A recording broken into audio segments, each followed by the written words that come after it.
Hi.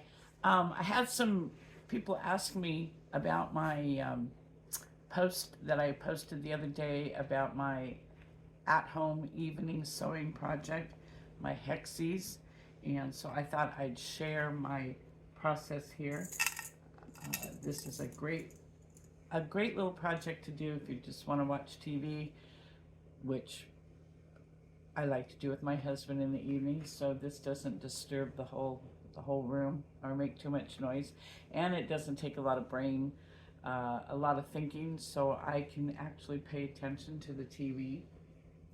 So what I'm going to show you is the whole little process of doing these. These are 1.5 inch Hexies. They're just, I normally work with the 1 inch, and if you've seen some of my videos, that's what they are.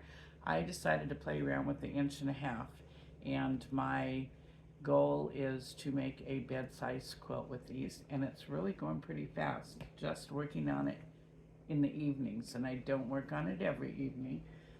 But what we do is I started with a couple packages of our Hexies foundations. They come in a long sheet. They're printed on there. And one night I will sit here and I will cut a whole bunch of them apart and end up with a big stack of the Hexies cut out roughly around the outside broken line. And then I will take, I've got an old bolt here, but a pizza box works perfect because it keeps the overspray from going anywhere. And where did I put my can of spray? Right here. What I do is I take my fabric and I've sorted out, I found a bunch of scraps of all the same line of fabric, but so they're a little larger than what I need, but I'm not going to worry about that.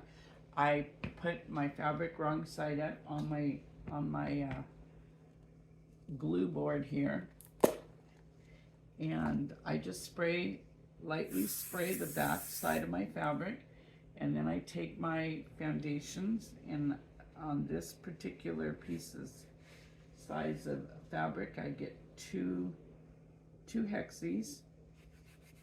Just kind of put them down, and then I'll do this go through a whole bunch, and obviously take 6 of one color if you want your flowers to all be the same color. But anyway, I'll go through and I'll do a big stack of these, and then I will sit and cut them apart. There's one of them, and I just sit and cut on the dotted line, and I keep my 6 colors together. Anyway, you get the idea, cut like that. And then I'll stack 6 of the same color, and then I will take one of a different color for the center. So this is, the flower is going to be the dark green, the center is going to be the pink, and I clip them together. And you can see right now I have quite a stack of flowers cut and ready to sew. So then what we'll do is we will take one of these stacks and take my centerpiece, that's the pink, and we'll put 2 Hexies together, right sides together, and the edges even. And if you've cut on the broken line, your edges are going to match perfect. So there you can see. And then I'm just going to sew on one line from one end to the other. Keep those edges even. I don't back stitch because if I go too far, I want to be able to pick the extra stitch out. And you use a little smaller than normal stitch when you're doing this, because you don't back stitch.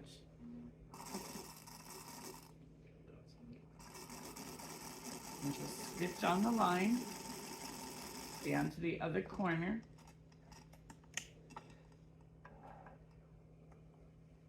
And I'm kind of a freak about keeping those threads clipped. Okay, so here we have, so there I have my first seam. Now I'm going to take another green one and I'm going to match it to the center, to the pink, the center Hexie. Match my edges and my corners, make sure that that matches all the way around. And I'm going to pull the first one I sewed, I'm going to pull it away, and then I'm going to set this down. And you can, if you want to stitch it on this side, you can see right where your stitching ended from the first piece.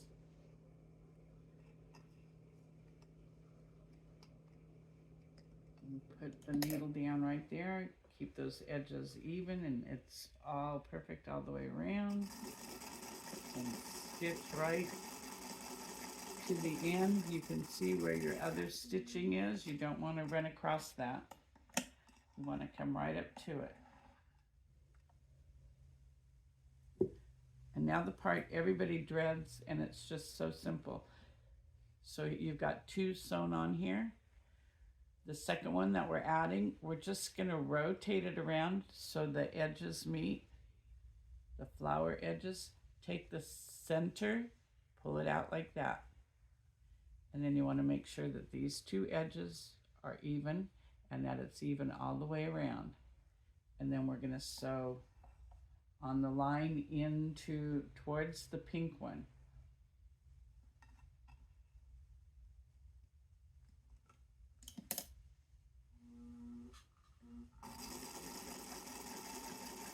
You want to keep the pink pulled away.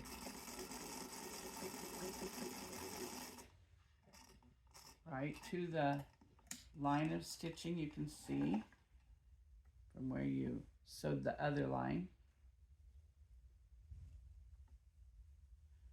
So there's that dreaded Y seam, and it's perfect. If it puckered a little bit, it means you stitched just a little too far.